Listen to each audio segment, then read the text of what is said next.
When I was a kid, I used to wish so badly that my dolls would come to life. Stuffed animals as well. I was a lonely kid. I didn't have a lot of friends. I was a little bit bullied. Don't let me know if you can tell. So I would talk to or with my possessions, my toys. They were like the friends that I couldn't seem to make in real life, that I couldn't seem to make in school. I even once did a spell on a Lala Loopsy doll of mine. Hello Featherbed, I think her name was. I found a spell in this childhood monster book, and I did a spell on my Lala Loopsy doll to make her come to life.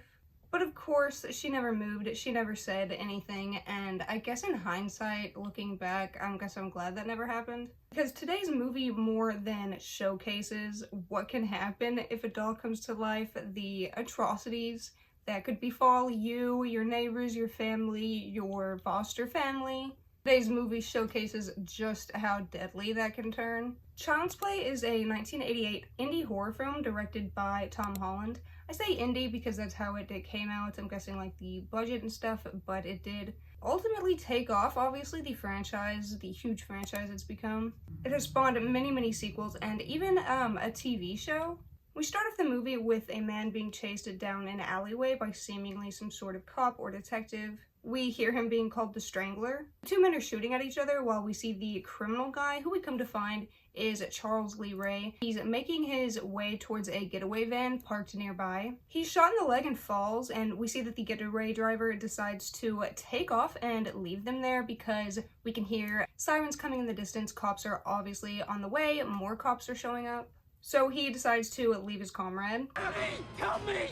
Eddie, don't leave me! God, no! We learn that the driver's name is Eddie, the man, the criminal, Charles Lee Ray. He is begging pretty pathetically and sadly, you know, Eddie, please don't leave me. He's like saying, God, no. He's like mad that he left him, obviously. The cops in the car take off after the van, and we see the detective and the criminal both chase each other to a closed toy shop. I believe this is the first time in the movie we hear his name, Ray, or Charles Lee Ray. The title card gets put up as we are seeing some very interesting looking dolls. They do look like real life dolls. I believe some dolls that came out in the 80s. My Buddy or something like that. I'll put pictures on the screen. They both do a little cat and mouse chase in the toy store before Ray shoots at the detective. However, the detective shoots back and actually hits Ray. He hits him in the chest, possibly close to his heart. This seems to be a bad blow. Ray collapses to the ground, and Detective Morris makes his way over to where he last saw him, to where he saw him collapse. However, when he gets there, there is no Charles Lee Ray to be found. There's only a trail of blood. We see Ray stumbling throughout the store. He touches his chest, feeling the blood, looking at the blood, and he exclaims that he is going to die. He then yells out, telling the detective that he's going to get him, and that he's going to get Eddie no matter what. No matter what! He says this as he's stumbling around and trying to find some place to hide. He's stumbling around saying that he needs to find somebody. He's got to find somebody. He trips and falls into the doll display that we saw earlier. He then proceeds to look at the doll, and he gets a very curious expression on his face. He takes the doll, good guy doll, out of his box, and he begins to chant to some mysterious being named Damballa. He has his hands on the doll's head and stomach as he's saying this chant. Overhead there is lightning and thunder. The clouds are beginning to swirl suspiciously in the sky. When he finishes the chant, a huge burst of lightning comes to the glass ceiling of the store, and it throws back the detective and also blows up some of the doll display and other displays around the store. The lightning also blows out all of the store's front windows, a very loud raining of glass. This is probably why Toys R Us went under, because, I mean, I don't know how I'd financially recover after that. Cops come in, they get there, they're looking through at the store. It's just torn down. It looks like a damn apocalypse happened. Detective Morris finds Charles Lee Ray dead, and we pan over to the good guy doll's face with some eerie music in the background. Flash to a happy birthday sign, and we see a lot of toys everywhere, all over the place, and we pan to a good guy commercial on the television. This commercial is being watched by a little boy, presumably the birthday boy, and we come to find that this kid's name is Andy. He puts some toast in the toaster and very sloppily pours a bowl of cereal and proceeds to put 3 spoonfuls of sugar in an already presumably sugary cereal. Do people actually put sugar in their cereal? The cereal's already really sweet. There's apparently a new good guy commercial on the television that the little boy has never seen before. He's very smitten at the TV. I believe it's a big real-life mascot version of the good guy doll. And he smells the toast burning before he sees it smoking. He puts the toast somehow on the plate and he shovels a driveway worth of butter onto the toast. He's walking this food to a room, spilling it everywhere all over the very nice carpet.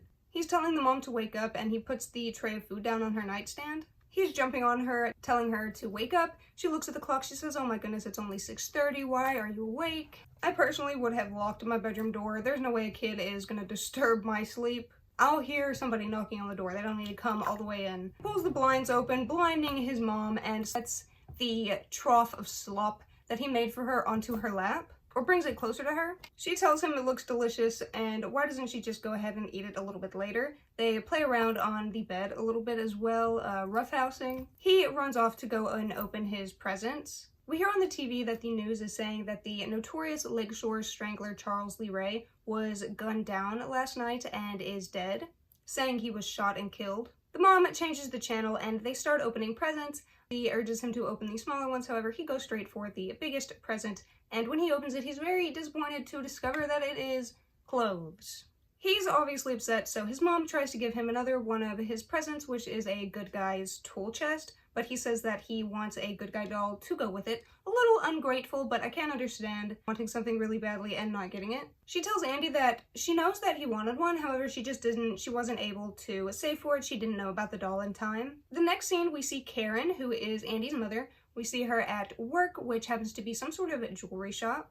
A woman comes up to her at the counter and tells her that there's a peddler out back selling a good guy doll for less than $100, which I'm not sure is how much they go for in this movie. But it is a lot for a doll, I can say. She's not supposed to leave her counter at work, but of course this is to get her child a present, so she goes ahead and leaves her counter and goes out back. They see the doll, and the box is a little scuffed up and damaged, but they tell him that they'll take it. The peddler wants $50 for the good guy doll, but her friend, the lady that came up to her at the counter, we learn that her name is Maggie. She haggles with the peddler and is able to get the doll down to $30 instead of $50. We also find out that Maggie may have dated said peddler. They get back to the counter and Karen's boss is looking for Karen. He's looking very stern and disappointed. He sarcastically welcomes her back from her break. Karen's boss tells her that she's going to have to fill in this night for a girl who called out sick. Karen has to pick up Andy from school, so Maggie offers to watch the counter for her, but the boss shoots her down. And the boss doesn't even care when Karen tells him that it's her son's birthday. Karen then picks up Andy from daycare and she brings him home. She brings in a box with her and she shows it to Andy and says this isn't groceries, and she reveals to him that she got him a good guy doll. He is obviously ecstatic. She tells Andy to show her how it works and he gets in the doll's face yelling hi. He tells the doll his name and asks the doll what his name is. The doll immediately blinks and says that his name is Chucky. He hugs and he thanks his mom. Later that night, Maggie is over at their apartment. She's eating cake and watching Andy play with his new good guy doll and his new good guy tool set. In the news, we then hear that Eddie Caputo, the Eddie that the guy was yelling about in the beginning of the movie, has escaped police custody, has evaded police on the chase, and we see Chucky's eyes quickly dart to the TV.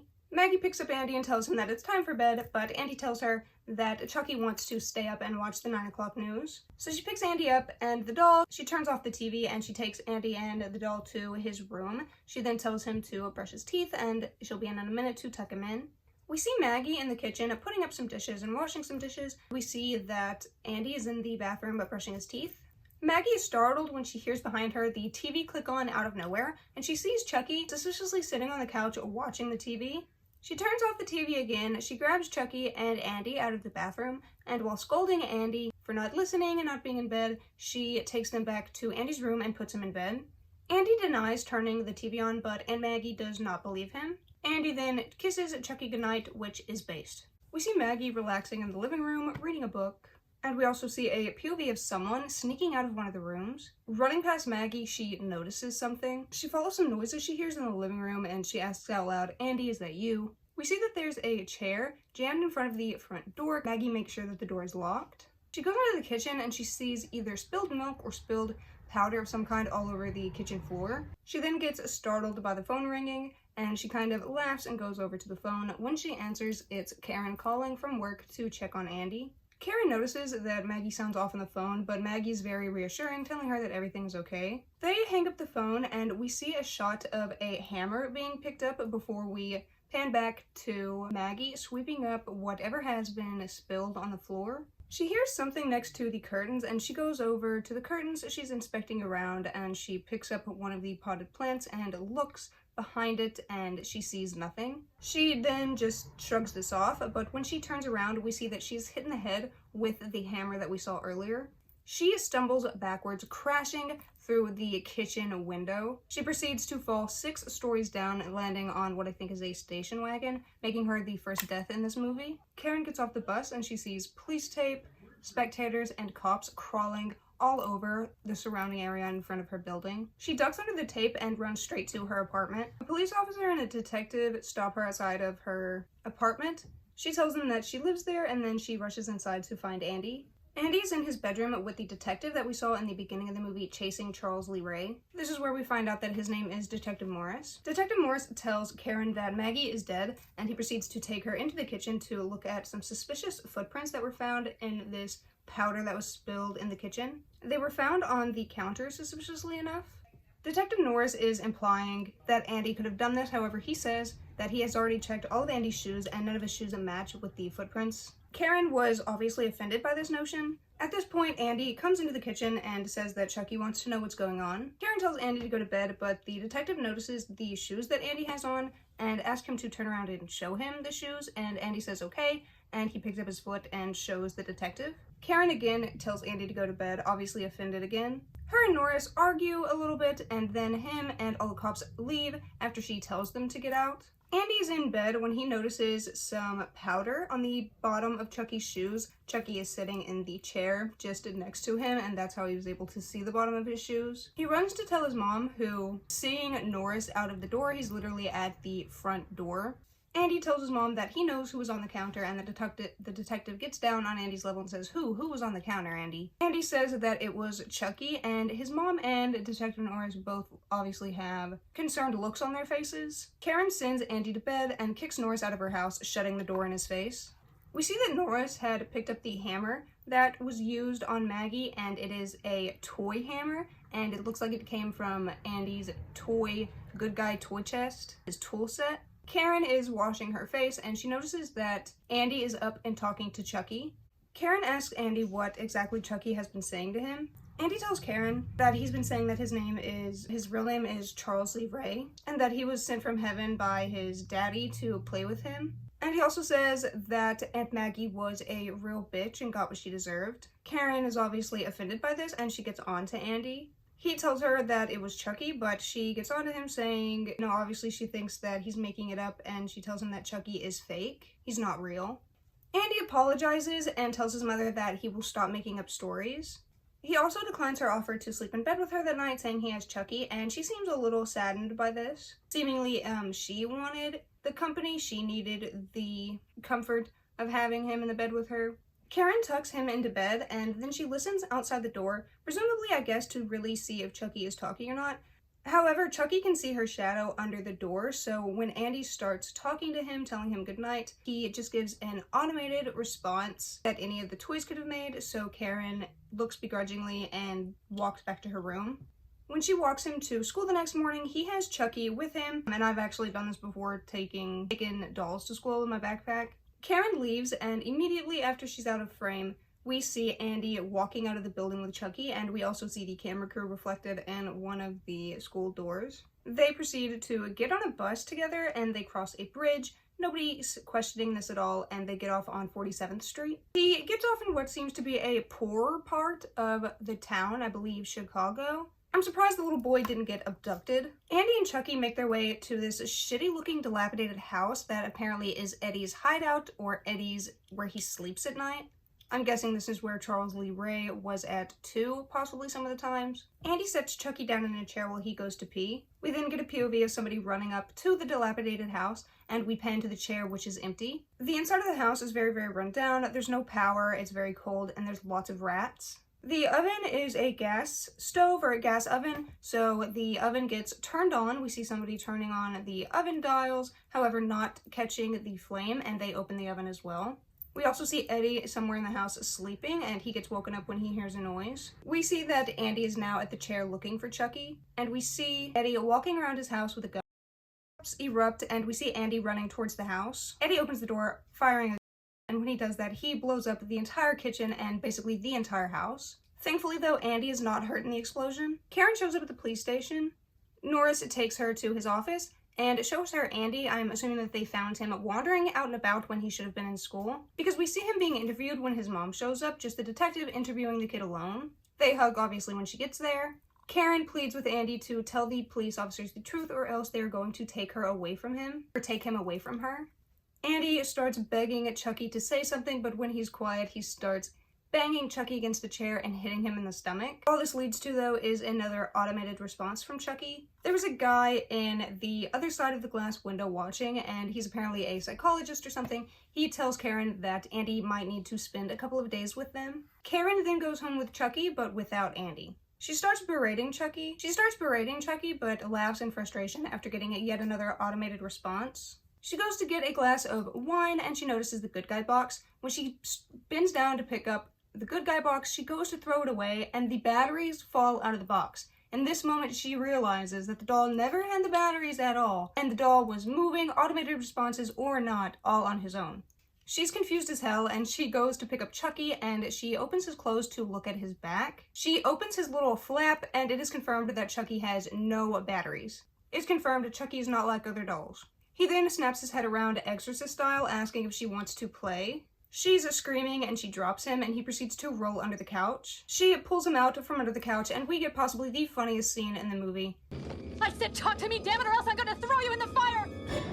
You stupid bitch, you filthy slut! She's saying to him, she picks him up, she says, talk to me, damn it, or I'm gonna throw you in the fire. And he starts moving, and he says, you stupid bitch, you filthy slut. Just starts berating her. They start tussling, they're beating each other up, and he proceeds to bite her. He runs out of the apartment and gets in the elevator, off to presumably go and find Andy. She taxis her way over to Norris, and she's trying to explain everything to him about Chucky. He doesn't believe her, obviously. He tells her goodnight, but she just keeps following him and trying to explain. She tells him that she's just going to go off and look for the peddler, and he's telling her not to because it's a bad time of night or it's a bad place, and she wanders off anyways in search of the peddler. All alone at night, walking down the street.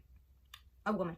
She finds the peddler amongst a crowd of other degenerates. She goes up to him and is asking where he got the doll, and he proceeds to tell her, what are you going to give me for the information? She says that she has some cash, and he takes the cash and he tells her, what else do you have? Or asks her, what else do you have? He's saying that that is all she got, and that's all she has, that's all she got, and he proceeds to push her up against a car, telling her, that's not all you got, obviously insinuating that he wants something separate from her. All of the other people are just standing around while he unzips his pants.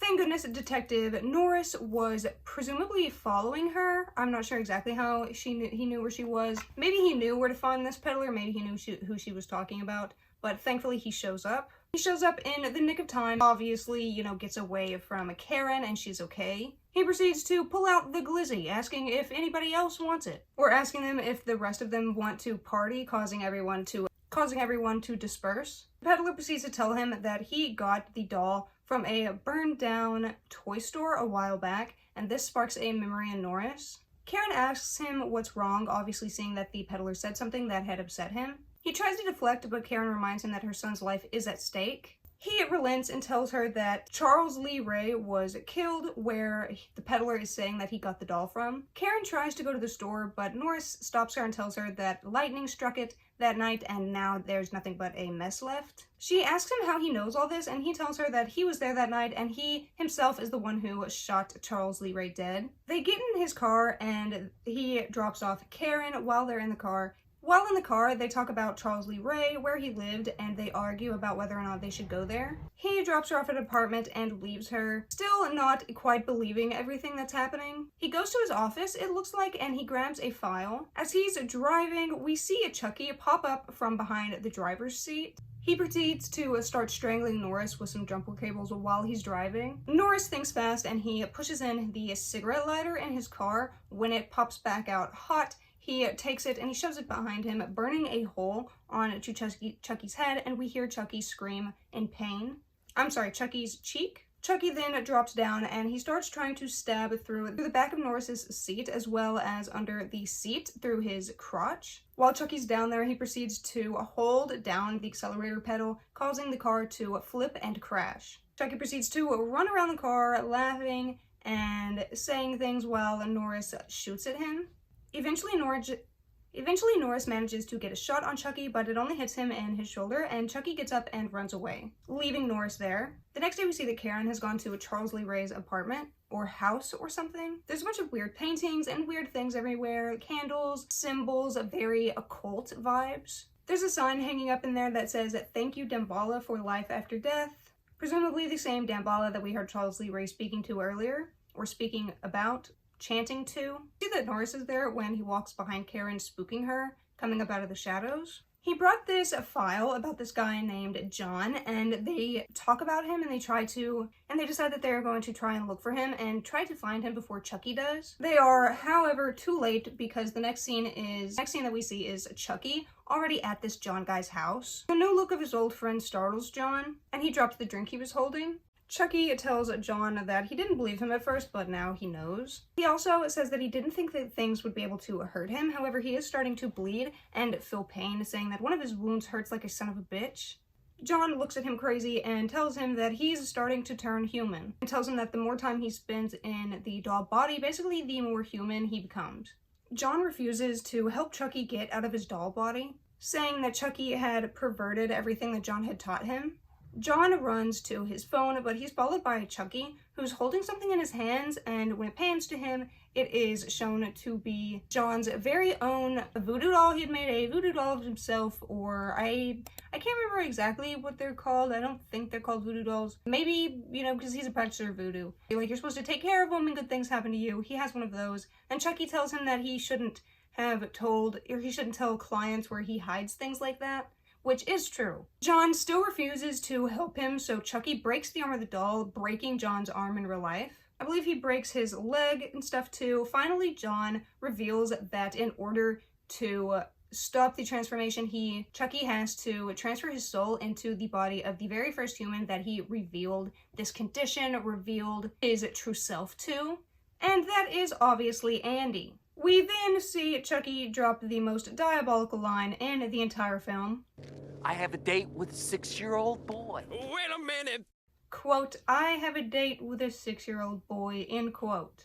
He then stabs the John doll straight in the chest, causing John to be stabbed in the chest in real life right before Norris and Karen get there to witness John die. He is, however, thankfully alive enough to tell Karen and Norris that Chucky is going to try and take over Andy's body and to kill Chucky. We flash to Andy in his padded cell, who sees out of his barred window Chucky climbing an opposite building's stairs. Andy is yelling at the doctor, asking him for help. However, the doctor says that he doesn't see anyone.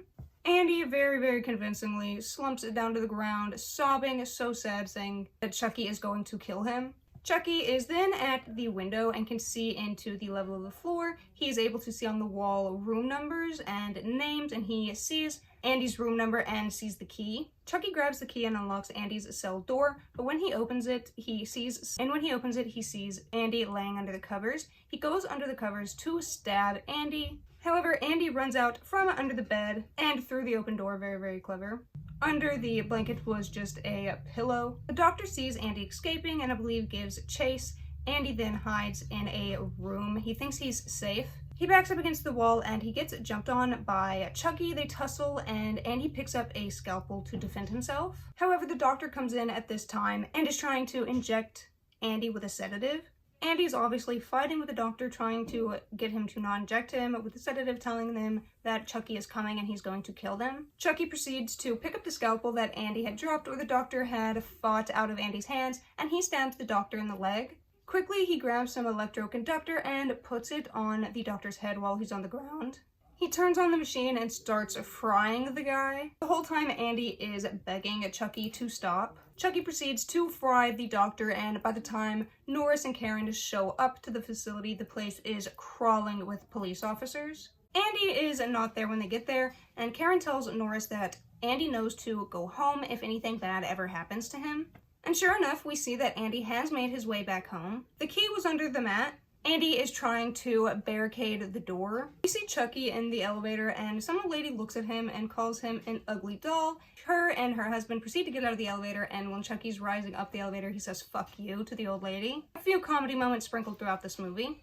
Andy is hiding in his closet and we see Chucky drop in from the fireplace. Andy is armed with a bat at his closet door. Chucky proceeds to jump out of nowhere. Andy misses his swing and Chucky gives chase. Andy stops with a couch and Chucky pops up out of nowhere, hitting Andy in the head with a bat and knocking him out.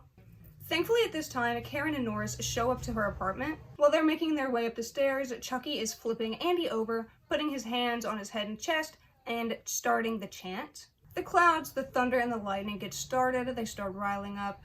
Karen and Norris both rush in as she proceeds to grab Chucky, who starts to bite on her neck. Norris throws him off of Karen, but Chucky runs back and slashes him on the leg. He gives Karen a gun to hold and he gets up to go look for Chucky. He goes into a room to look for Chucky and Chucky again pops out of nowhere, hitting him in the head twice. Karen proceeds to shoot Chucky in the leg, but then the gun jams, so Chucky starts attacking her. She's able to push Chucky into the fireplace. She manages to get Andy to help her with the matches, and Chucky is trying to get Andy to not light him on fire. Chucky tries to tell him that he's his friend until the end, and we get this awesome line from Andy. This is the end, friend. He says, "This is the end, friend."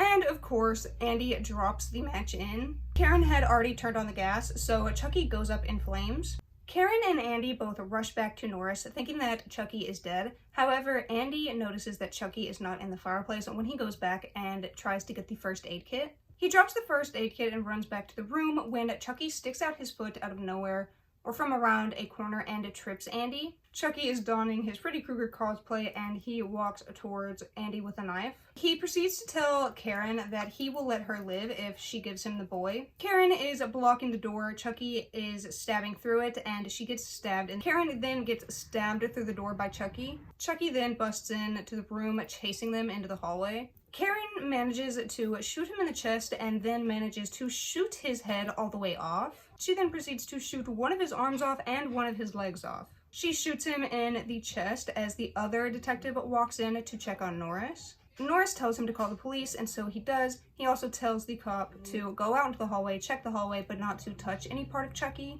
Of course, the stupid cop picks up Chucky's head and proceeds to put it on the TV or the nightstand. Chucky's body comes out of the vent and attacks the other cop. However, Norris then finally, once and for all, finally gets up and does something and shoots at Chucky in the heart, spraying blood all over the back of the wall and sending Chucky's body flying. Finally, everyone believes each other. Finally, they believe Andy, and they all head to the hospital. While they're heading to the hospital, we fade. The closing shot is we fade on Andy finally closing the door. This is definitely a classic movie. I remember when I was a kid, me and my sister each had a Chucky and a Tiffany doll back when they still looked good before they look stupid.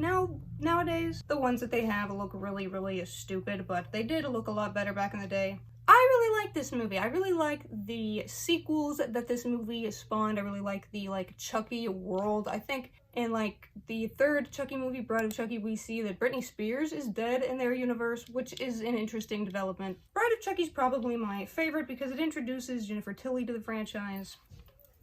This doll here, Tiffany. It's probably, I don't know, it's really good. Over the course of the movies, they leaned more into the comedy that the first one had. The first one has less comedic moments than the others, but it was a little less intentional. A few of the moments in this movie were intentional, but most of the funny movements weren't intentional, like how Chucky looked or how he acted. It's kind of funny to see this little doll just try to chase everyone and kill them. And I think he has the strength of a grown man because it's like a grown man's soul in the doll. I like the supernatural aspect. It's not too ghosty. It's based in voodoo, which I like it when supernatural stuff is based in witchcraft. That's better to me than just I don't know, ghosts and such with no witchcraft at all.